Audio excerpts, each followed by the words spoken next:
As part of the COVID national lockdowns in March 2020, schools in England were closed to the majority of children, except those of key workers or those classed as vulnerable. Children were expected to continue their learning at home, and caregivers took up a new role, working to support their children's learning and socio-emotional well-being during this sudden change. We were interested in how these experiences affected the progress of children who were just starting out at primary school. Our project is called The Impact of COVID-19 on Key Learning and Education, or ICKLE.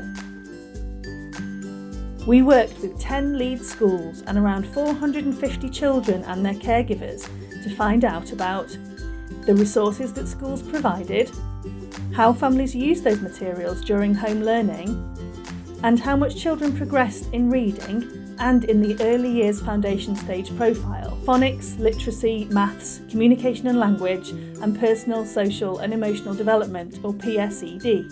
We looked at circumstances that made a difference to children's progress during the two major periods of disruption.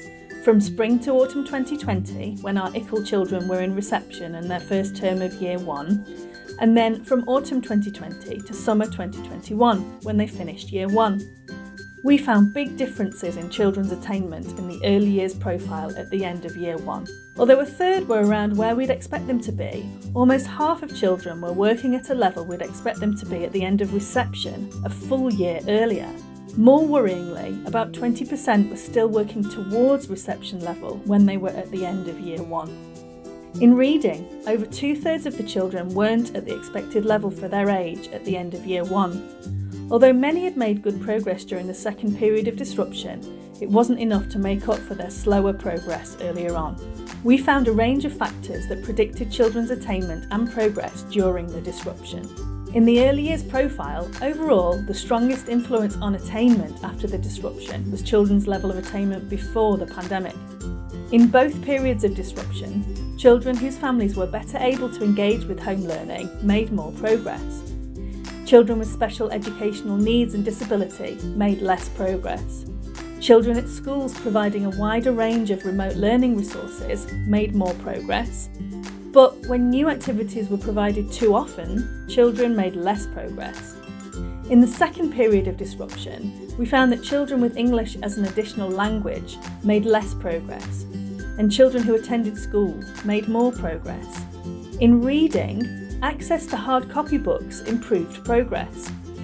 Some factors that predicted progress in the earlier phase of the pandemic were no longer significant later on. This included socioeconomic background and children who needed additional classroom support. This might be due to the extra guidance and structure that schools provided in the second period of disruption. Our findings show that a large proportion of Year 1 children weren't where we'd expect them to be at the end of Year 1. Although many made progress, they haven't yet caught up. We used our findings to make recommendations for practice and for policy. You can read more about these and the rest of our research on our website at ickle.leeds.ac.uk.